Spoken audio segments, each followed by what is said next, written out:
50 কোটি টাকার উপরে অফার হয়েছে এই 3 দিনে, তাও কেউ জানবে না, শুধু আল্লাহ বাদে।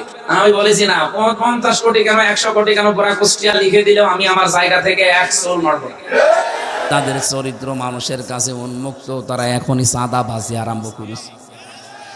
আপনি মানুষ, আমির জামাত ডাক্তার শফিকুর রহমান হাফিজাহুল্লাহ ঘোষণায় দিয়ে দিয়েছে, এদেশে চাঁদাবাজি আমরা করি না, কাউকে করতেও দেব না। আপনি কোন মহারথী যে আপনাকে চাঁদা দেওয়া লাগবে? আর ইসলাম যদি আসে সবচাইতে আগে বন্ধ হবে এই বাংলাদেশ থেকে দুর্নীতি। কথা বলেন না কেন? 2 নম্বরে চাঁদাবাজি, এটা যে কত বড় জঘন্য অপরাধ, যাদের কাছে এগুলো করা হয় তারা জানে। যারা এগুলো করছেন আমি আশা করব আমরা থামবেন। আপনারাও মজলুম, আমরাও মজলুম, কিন্তু আপনারা আমাদের চাইতে বেশি না। এই বাংলাদেশে না, এই পৃথিবীর ইতিহাসে আমার মনে হয় সাহাবায়ে কেরামের পরে সবচাইতে বেশি মাজলুম এবং কোণঠাসা একামতে দিনের লোকেরা। সূরা কাসাসের 5 নম্বর আয়াতের বাংলা অর্থটা করে আমি তাফসিরে যাচ্ছি। রব্বুল আলামিন আমাদের আশার বাণী শুনিয়েছেন, নুরিদু আন্নামুন্না আলাল্লাযীনা ইসতাদঈফু ফিল আরদ। আল্লাহ পাক বলেন আমি একটা ইচ্ছা করেছিলাম। একটু ভালো করে বলেন তো ইচ্ছাটা কার? আরো জোরে। ফাআলুল লিমা ইউরিদ, আমি যা ইচ্ছা তাই। কথা বলেন না কেন? আমি যা ইচ্ছা তাই। ইন্নামা আমরুহু ইযা আরাদা শাইআন আইয়াকুলা লাহু কুন ফায়াকুন। যদি আমি কোনো কাজের ইচ্ছা করি শুধু কোন বলি, সঙ্গে সঙ্গে ফায়াকুন হয়ে যায়। হাজার হাজার বছর আগের একটা কাহিনী। আল্লাহ বলেন ফেরাউন ওই সময় জাতিকে বিভিন্ন দলে বিদলে বিভক্ত করে একটা মাত্র দলকে সে দুর্বল করে রেখেছিল, কোণঠাসা করে রেখেছিল। আপনি তাকান বাংলাদেশের দিকে, আমাদের ভেতরেও হাজার হাজার দলে আমাদেরকে বিভক্ত করে রেখেছে এই লেডি ফেরাউন। ওই সময় ছিল পুরুষ ফেরাউন। ওর প্রথম কর্মসূচি ছিল মানুষকে দলে দলে, বেশি দলে দলে ভাগ করতে পারে তাহলে মানুষের শক্তি নষ্ট হয়ে যাবে। আজও বাংলাদেশে দেখেন অনেককে এই হাওয়া দিয়ে, এই বুদ্ধি দিয়ে মানুষকে দল করায় আলাদা আলাদা করে। এ দলে, এদেশে এমনও দল আছে শুধু সভাপতি আর সেক্রেটারি, আর কেউ নেই। ওই যে চেয়ারম্যান, আমি সেক্রেটারি, এই পরিচয়, তাছাড়া দলের একটা লোক নেই। তাও বাবা চেয়ারম্যান, ছেলে সেক্রেটারি। কথা বলছে না, তাদেরও একটা দল। ফেরাউনের কাজ প্রথম এইটা ছিল। এর আগের আয়াতে আল্লাহ দিয়েছেন আজালা মিনহা শিয়াআ। ও দলের ভেতরে, দেশের ভেতরে দল দল দল খালি ভাগ করত। তার ভেতরে একটা দলকে ইস্তাদঈফু তাইফাতাম মিনহুম, একটা দলকে সে টার্গেট করেছিল যে এই দলটা যদি কোণঠাসা করে রাখা যায় তাহলে বাকি দলগুলো এমনি কথা বন্ধ হয়ে যাবে। আমার মনে হচ্ছে আয়াতের সাথে বাংলাদেশের একটা মিল আছে। এই 54 বছরে জালেমরা যারাই আসুক, তাদের একটাই টার্গেট, এই দেশে একামতের দিনটা কোণঠাসা হয়ে থাক। এমনকি বিশ্বের বহু মানুষ এইটাই চাচ্ছে যে এরা কোণঠাসা হয়ে থাক, এরা দুর্বল হয়ে থাক, এরা জুলুম নির্যাতন অত্যাচারের স্টিম রোলার দিয়ে এদেরকে যদি দাবিয়ে রাখা যায়, বাকি যে ছোটখাটো সভাপতি সেক্রেটারি ও ছাতা এমনি বন্ধ হয়ে যাবে। আল্লাহ বলেন আমি একটা কাজ করিলাম, আমি ইচ্ছা করলাম যে এই দুর্বল দলটার উপরে মানান করতে। মানান মানে অনুগ্রহ, দয়া। আমি আল্লাহ তাদের উপর একটা দয়া করার ইচ্ছা করলাম। ওয়ানাজালাহুমা ইম্মাতান, আমি আল্লাহ চাইলাম তাদেরকে জমিনের নেতা বানিয়ে দেব। ওয়ানাজালাহুমুল ওয়ারিসিন, জমিনের ওয়ারিস তাদেরকে আমি আল্লাহ বানাবো। ঠিক আমার মনে হচ্ছে 2024-এর 5 আগস্টের পর থেকে আয়াতটা আল্লাহ নতুন করে দেখাচ্ছে। এতদিন যাদেরকে আপনি কোণঠাসা করে রেখেছিলেন, ওদেরকে আল্লাহ এখন একটু মনন করেছে, ওদেরকে জাতির নেতা বানিয়ে দিচ্ছে। কথা বলছে না কেন? শুধু নেতা না, জমিনের উত্তরাধিকারী আল্লাহ বানাবে। কেন বানাবে আল্লাহ পরের আয়াতে দিয়েছেন। সূরা কাসাস 6 নম্বর আয়াত, অনুমাক্কিনা লাহুম ফিল আরদ। আল্লাহ পাক বলেন আমি জমিনে তাদেরকে শাসন ক্ষমতা দিয়ে দেব। অনুরিয়া আমি দেখাতে চাই ফেরাউনকে ও হামানকে ও জনৌদাহুমা এবং তার দলের লোক সৈন্য বাহিনীকে মিনহুম মা কানু ইয়াহদারুন। এই মানুষগুলো পৃথিবীতে যাদেরকে বেশি ভয় পেত আমি আল্লাহ তাদেরকে জমিনের শাসন ক্ষমতা দিয়ে তাদেরকে দেখাবো। এই আয়াতটা খাপের খাপ, মমতাজের বাপ মিলে যাবে সামনে ইনশাআল্লাহ। কোরআনের পাখি আল্লামা শহীদুল্লাহ আলাইহি জীবনে যতগুলো স্বপ্নের কথা বললেন, একটা স্বপ্নকেও আল্লাহ বাদ দেয়নি, সবগুলো দেখিয়েছেন। এমনি দেখাননি। সূরা ফাতিহী লাকাদ সাদাকাল্লাহু রাসূলাহুর রুয়া বিল হক। অবশ্যই আমি আল্লাহ, এখানে ফাইল কর্তা আল্লাহ নিজে। লাকাদ সাদাকাল্লাহ, আল্লাহ বলেন অবশ্যই আমি আল্লাহ সত্যে প্রমাণ করব আমার রাসূলের স্বপ্নকে। বলেন তো রাসূল এখন আছে? এক কথা বলেন না কেন? রাসূলের নায়েব আছে, ওলামা একরাম যারা আল ওলামা ওয়ারাসাতুল আম্বিয়া, আলেমরা না রাসূলের ওয়ারিস। সুতরাং রাসূলুল্লাহর স্বপ্ন যদি আল্লাহ সত্য প্রমাণ করে দেখাতে পারেন, রাসূলের ওয়ারিস যারা তাদের স্বপ্ন আল্লাহ দেখাবে না? এক কথা বলেন না কেন? অবশ্যই দেখাবে। লা তারফাউ আসওয়াতাকুম ফাওকা সাউতিন নাবিয়্যি ওয়ালা তাজহারু লাহু বিল কওলি কাজহারি বা'দিকুম আন তাহবাতু আমালিকুম ওয়া আনতুম লা তাশউরুন। সাবধান ইমানদারেরা, আমার রাসূলেরও কথার উপরে আওয়াজ করে কথা বলবা না। এই আয়াতটা তো সে ১৫০০ বছর আগে শেষ হয়ে যাওয়ার কথা, এখনো কোরআনে আছে। কোন কারণে আছে? এই জন্য রাসূল থাকবে না, কিন্তু তার ওয়ারিসরা থাকবে। আর রাসূলের কথার উপরে ওয়াজ করে আওয়াজ করে কথা বললে যেমন আমল আখলাক সব নষ্ট হয়ে যায়, রাসূলের ওয়ারিসদের উপরে যদি কেউ কথা বলে তার পেছনের আমল আল্লাহ নষ্ট করে দেবে। আন তাহবাত আমালুকুম, আমলের বহু বচন আমাল, একটা কাজও বাকি থাকবে না। আপনার নামাজ, রোজা, দান, সাদগা যা করেছেন দুনিয়ায় সব আল্লাহ বলেন আমি নষ্ট করে দেব। ওয়াংতুম লা তাশউরুন, টেরও পাবে না কখন নষ্ট হয়ে গেছে। এই জন্য রাসূলের স্বপ্নগুলো যদি আল্লাহ সব সত্যে প্রমাণ করে দেখাতে পারেন, আমাদের যিনি রাসূলুল্লাহর ওয়ারিস আমরা যাদেরকে মনে করি দেশে আলেমরা, আর এক বাক্যে দল মত নির্বিশেষে সারা পৃথিবী থেকে আল্লামা সাইদি, এই আল্লামা শব্দটা এমনি দেওয়া হয়নি। কথা বলেন না কেন? শহীদ আল্লামা দেলাওয়ার হোসাইন সাইদি 50টা বছরে কোরআনে কারিমকে বিশ্বের বিভিন্ন দেশে প্রমাণ করেছেন, প্রচার করেছেন। এই লোকটা আলেম, তার যে স্বপ্নগুলো আল্লাহ সব আমার মনে হচ্ছে একটা একটা করে দেখাচ্ছে। বলেছিলেন জালেমরা ইঁদুরের গর্ত পাবে না, ঠিক পাচ্ছে না, একেবারে খাপের খাপ মিলে গেছে। কথা বলছে না কেন? বলেছিল শুধু নাড়া দেওয়া হবে, এখান থেকে দিল্লি গিয়ে পড়বে, তাই পড়েছে। উনি বলেছিলেন এই দেশে জালেমদের নাকের ডগার উপরে আল্লাহর এই কালেমার পতাকা বাংলাদেশে পথ পথ করে উড়বে, এইটাও সামনে সত্য হবে ইনশাআল্লাহ। যেহেতু কোরআনে কারিমের আয়াতের সাথে বাস্তবতা মিলছে, এই কারণে বললাম। তাহলে আমাদের এই আয়াত থেকে শিক্ষা নেওয়ার বিষয়ে, এত বড় জালেমদেরকে যদি আল্লাহ কেটে কুটে শেষ করে দিতে পারে, আমরা যারা সামনে চেয়ারে বসবেন, যেই বসবেন যেন জালেম হয়ে যাবেন না।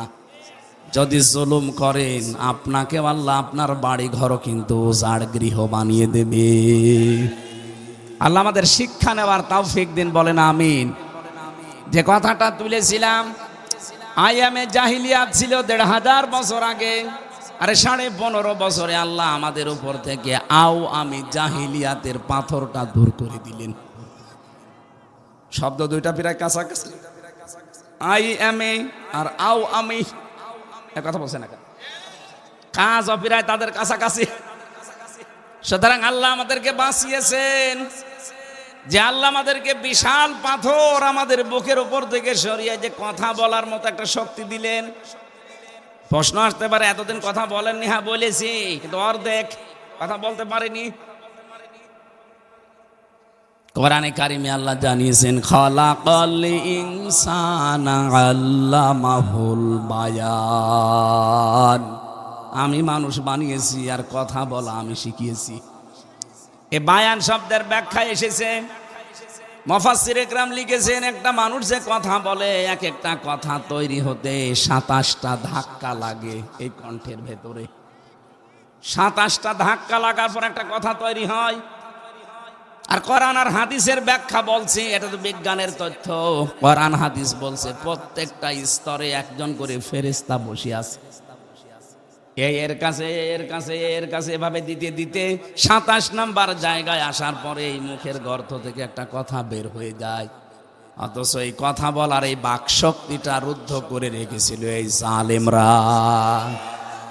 কথা আমরা বলতেই পারি নাই, কথা বলেন ঠিক কিনা? যে কয়জনই কথা বলেছে তারাই ওই অন্ধকার প্রকোষ্ঠে জীবন কাটিয়েছে।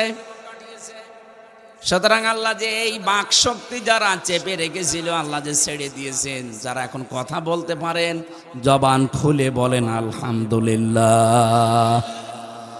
আমরা রাসূলের উপরে দরুদ আর সালাম পাঠের মাধ্যমে তেলাওয়াতকৃত আয়াত সূরা মায়েদা, কোন সূরা বলেন বলেন? একটা মাত্র আয়াত পড়েছি, আয়াতের নাম্বার 12। কত? মায়েদা মানে দস্তরখানা। মায়েদা মানে কি?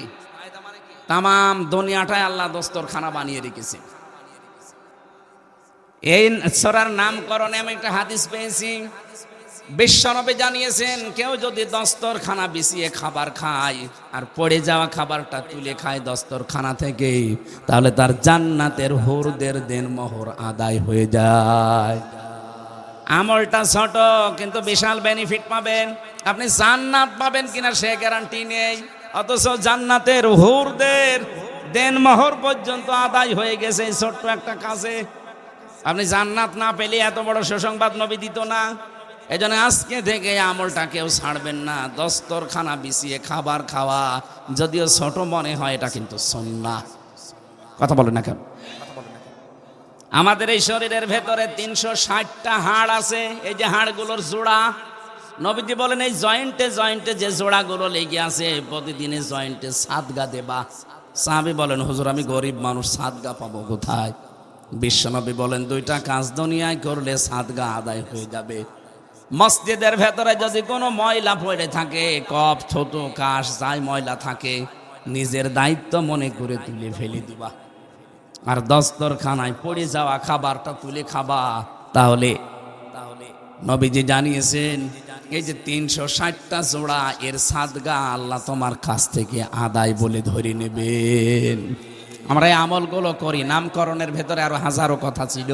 আমরা তাফসিরে যাচ্ছি। এই আপনারা কথা বলেন কেন? একদম স্তব্ধ হয়ে যাবেন। এখন নামাজ চলছে, 500 রাকাত নফল নামাজের সওয়াব পাবেন এই 1 ঘন্টায়। আমার ভাইরা, আজকের আলোচনার বিষয়টা বলেছিলাম আল্লাহ আছে কাদের সাথে। বললাম না যে প্রত্যেকটি ধর্মের মানুষরাই তার দেবতাকে সঙ্গে রাখতে চায়। ওই যে বেদুইন রাখতে চেয়েছিল, নবীজি বললেন যে নাকটা ভেঙে গেছে। বলে হ্যাঁ নাক ভেঙেছে আমার কারণেই, আমি এরে রেখে কোনো জায়গায় যাই না। এমনকি টয়লেটে যাওয়ার সময় চিন্তা করলাম খোদা একে টয়লেটে নিয়ে যাওয়া যায়, রাখলাম পাশে। কাজ সেরে এসে দেখি ওর মাথা থেকে পা পর্যন্ত পুরা ভিজা। চিন্তা করলাম খোদার গা ভিজা, না জানি কোন রহমত বরকতের পানি হবে। জব্বা বের করে চাটলাম, খাইলাম, দেখি গন্ধ দুর্গন্ধ, একটা বিটকট বিট ঘটিয়া একটা কি এরকম স্বাদ বা উদ্ভট স্বাদ। পানিটা যদি রহমতের পানিতে গন্ধ হবে কেন? আশপাশে তাকিয়ে দেখি একটা কুকুর দাঁড়িয়ে আছে, ওর নিচ দিয়ে পানি টপকাচ্ছে। এইবার টের পালাম যে এ কোন রহমতের পানি। তোর মেজাজ গেল খারাপ হয়ে, এই তুই খোদা না হুদা? কুকুরের পোশাক থেকে নিজেকে বাঁচাতে পারো না, আমি বিপদে পড়লে বাঁচাবে কি করে? দিলাম একা ছাড়, গেছে নাক ভেঙে। হেনবি এদের অসারতা, এদের কল্প কাহিনী, এদের মিথ্যাচার, এদের সব ভুয়া বিষয়গুলো আমি ধরে ফেলেছি। যেগুলো সব বাজে জিনিস। আমি আর এই মিথ্যাচারের সাথে থাকতে চাই না। আমি এসেছি তাওহীদের নিচে আশ্রয় নিতে। দয়া করে আপনি আমাকে পড়িয়ে দেন লা ইলাহা ইল্লাল্লাহু মুহাম্মাদুর রাসূলুল্লাহ। আমার মনে হয় সেই সময় এখন এসে গেছে। আজ হাজারো মানুষ তাদের ভুলটা অন্তত আজ করতে পেরে বিবেকের তাড়নায় তারা ফিরে আসতেছে। গত বর্ষ দিন যশোরে কলেজের অধ্যাপককে আমি শুধু 3 মাস বলেছিলাম, স্যার আপনি একজন বিসিএস ক্যাডার, আপনার ঈমান নেই কিন্তু আপনার বিবেক আছে, আপনি আমার ধর্মীয় গ্রন্থ কোরআনটা শুধু একটু বুঝে পড়বেন বাংলায়, আপনি আরবি পড়তে পারেন না জানি, শুধু বাংলায় পড়বেন। আপনাকে আমি মুসলমান হতে বলি না, কারণ আমাদের ধর্মে জোর জবরদস্তি নেই। কি আছে? লা ইকরাহা ফিদ্দিন, বাড়াবাড়িও নেই। আমাদের ধর্মে কোনো জোর জবরদস্তি যদি থাকতো 850 বছরে এলাকাটা মুসলমান শাসন করেছে, একটা হিন্দু খুঁজে পাওয়া যেত না। এদের সবাই চাই যে আল্লাহ আমার সাথে থাক, সে ভগবান বলেন আর দেবতা বলেন আর যাই বলেন, আমরাও চাই আল্লাহ যেন আমাদের সাথে থাকে। আমরা চাই না? মুসা আলাইহিস সালাম 12 জন নকিব দলপতি, এখন বাংলাদেশে মনে করেন 12 জন মন্ত্রী। 12 জন মন্ত্রী নিয়ে আমেরিকায় গেছে, যেহেতু তামাম দুনিয়ার মোড়ল। এই এদিকে তাকান, 12 জন মোড়ল নিয়ে গিয়ে উনি 12 জন এমপি নিয়ে গেছে, মনে করেন মন্ত্রী। আমি বাংলায় বোঝাচ্ছি কারণ সহজে বুঝবেন। মুসা নবী 12টা গোত্র থেকে 12 জন নকিব দলপতি সর্দার মন্ত্রী মনে করেন, এদেরকে নিয়ে গেলেন আল্লাহর কাছে। ডাক দিয়ে বলেন, রব্বুল আলামিন রব্বি আরিনি, আমরা দেখতে চাই তোমাকে। আল্লাহ বলেন, লাং তারনি, আমাকে দেখা যাবে না। বলেন তো মুসা নবীর মতো পাওয়ারফুল একজন নবী, এত বড় নবীকে যদি আল্লাহ লাং তারনি বলেন না, কখনো দেখা সম্ভব না। কারণ যে চোখের পাওয়ার আছে, এই পাওয়ার দিয়ে দুনিয়ায় থেকে আমি আল্লাহকে দেখতে পাবে না। অথচ বাংলাদেশে কত ভণ্ড আছে, পীরের নামে কলঙ্ক এগুলো, এই মানুষগুলো নাকি আল্লাহর সাথে সরাসরি দেখা হয়। যদিও আমাদের রাজশাহী খুলনা এই বিভাগের মানুষগুলো এখনো সতর্ক আছে, কিন্তু এই ঝামেলায় পড়ে আছে চট্টগ্রাম আর সিলেটের মানুষেরা। ওদের তো ঘরে ঘরে পীর, আর সব নাকি আল্লাহর সাথে দেখার কথা হয়। মুসা নবীকে আল্লাহ বলছে লাং তারানি, কখনো সম্ভব না দেখা। নবী যদি না পারে তো এরা পারে কি করি? এগুলো সব ভণ্ডামি, এই ভণ্ডামি কথা বিশ্বাস করবেন না। কথা বলছেন? আলহামদুলিল্লাহ, এটা রেকর্ড হচ্ছে বলে বললাম। আমার সিরাজগঞ্জবাসী হযরতে মুসা ডাক দিয়ে বলেন, রব্বুল আলামিন এরা তো দেখতে চায় তোমাকে। আল্লাহ বলেন, সম্ভব না, কিন্তু আমি তোমাদের সঙ্গে আছি। আল্লাহু ইন্নী মাআকুম, অবশ্যই আমি আল্লাহ তোমাদের সঙ্গে আছি, সাথে আছি। 12 জন নকিব দলপতিকে নিজ নিজ এলাকায় যেতে বলো, জনগণকে, এলাকার মানুষদেরকে যেন এই কথা জানিয়ে দেয় যে আল্লাহকে দেখতে পারিনি, কিন্তু উনি আমাদের সাথে আছেন, আমাদের সঙ্গে আছেন। যদি আমরা দুনিয়াতে 5টা কাজ করতে পারি, তাহলে এই বাংলাদেশে যেই লোকটা 5টা কাজে আঞ্জাম দিতে পারে, সে যেন মনে করে আল্লাহ আমার সাথে আছে। কথা বলে না কেন? আমরা চাই না এটা, আল্লাহ যেন আমার সাথে থাক, এটা চাই না। ওয়ালাকাদ আখাযাল্লাহু মিসাক বানি ইসরাঈল, অবশ্যই আমি আল্লাহ, শব্দ শুরুই করেছেন লাকাদ দিয়ে।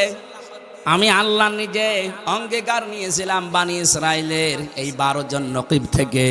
ওয়াবাসনা মিনহুম 12 নাকিবা, আমি নিজে তাদের মধ্যে পাঠিয়ে দিলাম এই 12 জন নকিবকে, আর ঘোষণা দিয়ে জানিয়ে দিলাম, যাও নিজের এলাকায় যাও, জনগণকে এই কথা বলবা যে আল্লাহকে দেখতে পারিনি, কিন্তু আল্লাহ আমাদের সাথে আছে, এই ঘোষণা নিয়ে এসেছি।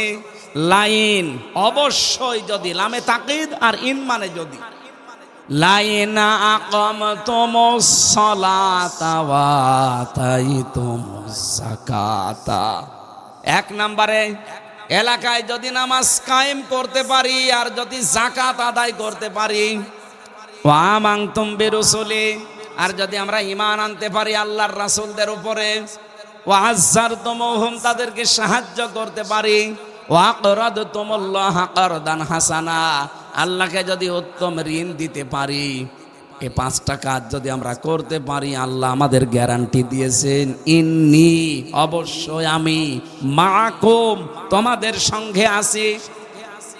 আল্লাহ বলেন আমি তোমাদের সঙ্গে আছি, সব সময় সাথে থাকবো। এই 5টা কাজ করা লাগবে। সিরাজগঞ্জবাসী প্রথম কাজটা আকামতুমুস সালাতা। আল্লাহ কিন্তু বলেন না যে ফাসাল্লিলি, নামাজ পড়ো না, নামাজ কায়েমের কথা জানিয়েছেন। নামাজ নিজে নিজে পড়া যায়, কিন্তু কায়েম নিজে নিজে করা যায় না। কায়েম করতে হলে পরিবার, সমাজ এবং রাষ্ট্র লাগে। তাহলে আল্লাহকে এই দেশে যদি আমরা রাখতে চাই আমাদের সঙ্গে, নামাজ কায়েমের আন্দোলন করা লাগবে। এই কথা বলেন না কেন? এটাকে ব্যক্তিগতভাবে পারা যায় না, ব্যক্তিগতভাবে নামাজ পড়া যায়। এই জন্য ফাসাল্লি রব্বিকা ওয়ানহার, হেন আপনি নামাজ পড়েন। এই একটা জায়গায় শুধু আছে, আর 82 জায়গায় আছে আকিমিস সালাত, নামাজ কায়েম করেন। ব্যক্তি, পরিবার, সমাজ, রাষ্ট্র, এগুলোতে নামাজ কায়েম করতে হলে শুধু ওয়াজ করে শোনা মতো বলে হবে না, এখানে আইন পাশ করা লাগবে। এই তথ্য আছে সূরা হজের 41 নম্বর আয়াতে, আল্লাযীনা ইম্মাক্কান্নাহুম ফিল আরদ আকামুস সালাহ ওয়া আতাবুজ যাকাত। আমি যদি আমার মুমিন বান্দাদেরকে জমিনের শাসন ক্ষমতা চেয়ারে বসাই, তারা 4টা কাজ করবে। 1 নম্বরে নামাজ কায়েম করবে।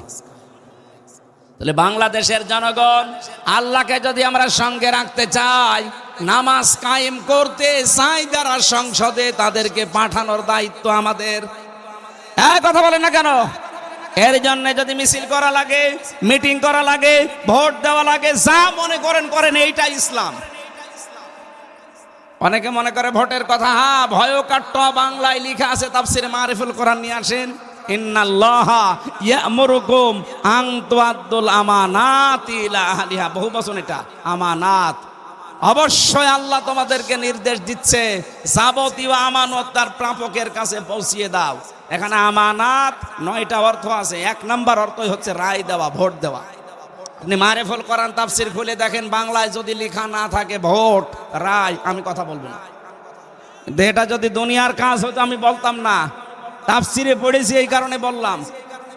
এরপরেও যদি কেউ দুনিয়ার কাজ মনে করে এড়িয়ে যান, তাহলে মারিফুল কোরআন আপনি ছিঁড়ে ফেলেন।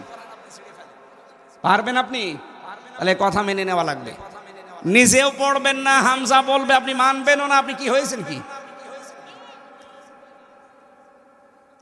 না, আপনাকে মানা লাগবে। আমিরে জামাতের কথার ধরন দেখেননি, চাঁদাবাজি করব না, করতেও দেব না। আপনি মানবেন না মানে আপনাকে মানাবো। আরে মানাবো এই শব্দটা প্রয়োগ করতে হলে রাষ্ট্রে ইসলাম লাগবে। কথা বলেন ঠিক কি না?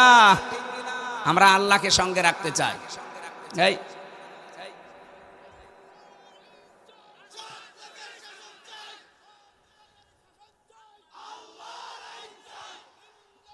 আলহামদুলিল্লাহ ভাই,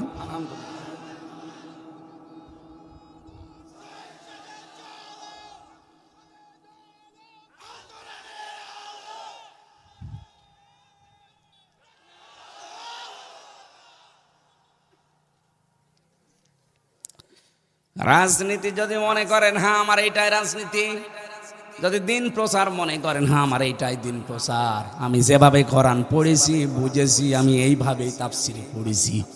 আল্লাহকে আপনি সঙ্গে রাখতে চান, অথচ নামাজ কায়েমের আন্দোলন করবেন না, নামাজ শুধু পড়বেন, আপনার সাথে আল্লাহ নেই। আপনাকে নামাজ কায়েমের কথা প্রথম দিয়েছেন, তাও ইন দিতেন, হয়েছে তো লা দিয়েছেন। আরবি গ্রামার যারা জানে, কত কঠিন শব্দ জানেন এটা। লাইনা আকামতুমুস সালাতা, অবশ্যই যদি তোমরা নামাজ কায়েম করো। বলেন তো নামাজ কায়েমের দায়িত্ব কার? রাষ্ট্রের। কার? রাষ্ট্রে যদি ওইভাবে মানুষ না যায়, নামাজ কায়েম করবেন কখন? 300 এমপির ভেতরে অন্তত 151 জন হওয়া লাগবে মাওলানা রফিকুল ইসলাম খানের মতো, যারা এই বিলটা আনতে পারে। এই কথা বলেন। আমরা এইটার জন্যই তো কোরআনের তাফসীর বসেছি। আমি ওনাকে সংসদে এমপি বানানো লাগবে পক্ষে না, কিন্তু এইরকম মানুষ দরকার যারা বুকে কোরআন নিয়ে যে বলতে পারবে যে না আমরা নামাজ কায়েমের বিল চাই। এরকম 151 জন যেই বলবে, তখন বলবে হ্যাঁ জয়যুক্ত হয়েছে, হ্যাঁ জয়যুক্ত হয়েছে, হ্যাঁ জয়যুক্ত হয়েছে। তারপরের দিন একটা সলিমত্তিকে পাওয়া যাবে না, ফরজ নামাজ বাদ দিয়ে তাস খেলতেছে। কথা বলেন না কেন? তখন নামাজের ওয়াজও করা লাগবে না, আজান হলে ও আগেই মসজিদে যাবে। প্রত্যেকটা জায়গা তখন একটা জান্নাতের ঘ্রাণ পাওয়া যাবে, দ্বিতীয় মিনি জান্নাত হয়ে যাবে বাংলাদেশ। আল্লাহ তখন বলেন আমি তোদের সঙ্গে আছি। এটা রাজনীতি মনে করছেন? এই ভোট শব্দটা বললাম কোন কারণে? সূরা নেসা 5 নম্বর পারা 10 নম্বর পৃষ্ঠা 11 নম্বর লাইনের 85 নম্বর আয়াত, মাই ইয়াশফা শাফাআতান হাসানাতান ইয়াকুল্লাহু নাসিবুম মিনহা ওয়া মাই ইয়াশফা শাফাআতান সাইয়্যাতান ইয়াকুল্লাহু কিফলুম মিনহা। কেউ যদি ভালো কাজে সুপারিশ করে, রায় দেয়, ভোট দেয়, সমর্থন দেয়, আল্লাহ বলেন ও ভালো কাজ করে যা পাবে, তুমি শুধু রায় দিয়ে তাই পাবে। এই লোকটা যদি যে নামাজের বিলটা আনতে পারে, এরকম 151 জন বাংলাদেশে যদি নামাজ কায়েম হয়, 18 কোটি মানুষ নামাজ পড়বে, আপনি একটা ভোট দিয়ে 18 কোটি মানুষের নামাজে সওয়াব। আর উনি যদি যে মদের আইন পাশ করে, সারা 18 কোটি মানুষ মদ খেলে যে গোনা হতো, ওনার আমল নামায় তো যাবে, আপনি একটা রায় দিয়ে ওই গোনা আপনার আমল নামায় যাবে। অত সহজ মনে হচ্ছে ইসলাম? খালি বলা এটা দুনিয়ার বিষয়, বলার দরকার কি? কিসের দুনিয়ার বিষয়? দুনিয়ার কোনো বিষয় নেই, সব আখেরাতের বিষয়। কারণ এইটা দিয়ে আপনার আখেরাত তৈরি হবে। এই জন্যই মোনাজাতে প্রথম বলা হয় রব্বানা আতিনা ফিদ দুনিয়া হাসানা। আগে কেউ কি বলে আল্লাহ আখেরাতে আগে দিও তারপর দুনিয়ায় দিও? আগে দুনিয়া তারপরে আখেরাত। কারণ দুনিয়া যদি ঠিক না থাকে, আখেরাত তো ঠিক থাকবে না। এই জন্য আমরা চাই আগে দুনিয়া ঠিক করতে। কথা বলেন না কেন? যদিও আমাদের নিয়ে সারা পৃথিবীতে ষড়যন্ত্র চলছে, কিন্তু আল্লাহ যদি আমাদের সঙ্গে থাকে, কোনো ষড়যন্ত্র কাজ হবে না, সব ছিন্ন ভিন্ন হয়ে যাবে ইনশাআল্লাহ। এই জন্য আয়াতের প্রথম শব্দ এটা, লাইন আকামতুমুস সালাত, নামাজ কায়েম করো এলাকায়। আকাল আল্লাহু ইন্নী মাআকুম, আমি আল্লাহ নিজে তোদের সঙ্গে আছি। নবীজি নিজে আবু বকরকে নিয়ে যখন গারে সরে পালিয়েছিলেন, তখন বলেছিলেন ইদহুমা ফিল গার ইদ ইয়াকুলু লিসাহিবিহি লা তাহজান ইন্নাল্লাহা মা'ানা। স্মরণ করো এই সময়ের কথা, যখন গুহার ভেতরে তার সাথীকে মুহাম্মদ রাসূলুল্লাহ বলেছিলেন কোনো ভয় নেই, কোনো চিন্তা নেই, আমরা দুইজন না, আমাদের সাথে কে আছে? এই জন্য মা মানে সঙ্গে থাকা, সাথে থাকা। আল্লাহ পাক বলেন আমি আল্লাহ নিজে সঙ্গে আছি। ওই সময় যেমন হেরা গুহাকে গারে সরার ওই গুহায় ছিলাম, আমি আল্লাহর সঙ্গে থাকার কারণে কঠিন বিপদ থেকে বাঁচালাম। মাকড়সা জাল বিছিয়ে দিল, কবুতরে ডিম পেড়েছে, কাফেরদের একটা ধাঁধা লেগে গেছে। এই বিশ্বেতে যত ষড়যন্ত্র হচ্ছে বাংলাদেশ নিয়ে, বিশেষ করে প্রতিবেশী এদের দ্বারা, সত্যি যদি দলমত নির্বিশেষে নামাজটা রাষ্ট্রীয়ভাবে কায়েমের ব্যবস্থা হয়, আল্লাহ সাথে থাকবে, কোনো ষড়যন্ত্রে কাজ হবে না। আমরা এটা চাই না। 2 নম্বরে যাকাত ভিত্তিক অর্থনীতি কায়েম করবা। এটা তো আর ওয়াজের কাজ না, এটা আইনের কাজ। এ বাংলাদেশে বহু মানুষ আছে নামাজ পড়ে, রোজা রাখে, হজ করে এসেছে, কিন্তু যাকাত কি ও জানেও না, দেয়ও না। এবং কি অর্থনীতি কি, ইসলামী অর্থনীতির পাঠ ও কিচ্ছু জানে না, অথচ পীর হয়ে বসে আছে, বিশাল আলেম, অর্থনীতির একটা সাবজেক্টও জানে না। এটা এত বড় একটা বিশাল ইবাদত, মুশারাকা আছে, মুদারাবা আছে, মুরাবাহা আছে, বায়ে সালাম আছে, বায়ে মুআজ্জাল আছে, বায়ে ইস্তিসনা আছে, বায়ে ওয়াহিদা, 28টা চ্যাপ্টার আছে, একটাও জানে না। তে আপনার এটা ইবাদত না? একটা অর্থনীতি যে একটা ইবাদত অনেকে জানে, অথচ 2 নম্বরে আল্লাহকে সঙ্গে রাখতে চাইলে অর্থনীতির কথা আল্লাহ দিয়েছেন, ওয়াতাইতুমুজ যাকাত, যাকাত ভিত্তিক অর্থনীতি কায়েম করো। বাংলাদেশে ইসলামী ব্যাংক চেষ্টা চালিয়ে যাচ্ছে। অনেকে বলে ইসলামী ব্যাংক আর এই সোনালী, চৈতালি, রূপালী সব এক। কে বলেছে আপনাকে এক? ওরা তো সরাসরি হারাম কাজে জড়িত। এরা চেষ্টা চালাচ্ছে, যতদিন যাকাত ভিত্তিক অর্থনীতি কায়েম না হবে ততদিন এরাও পারবে না। কিন্তু এদের গোনা হবে না। কারণ কি? নবীজি নিজে 13 বছর মক্কায় থাকতে নামাজ পড়েননি। নামাজ পড়লেন কাবা শরীফের দিকে, অথচ 360টা মূর্তি। কি করে নামাজ পড়লেন? কাবার ভেতরে 360টা মূর্তি নিয়েই তিনি নামাজ পড়েছিলেন, কারণ ওটা সরানোর ক্ষমতা তার। বলেন বলেন।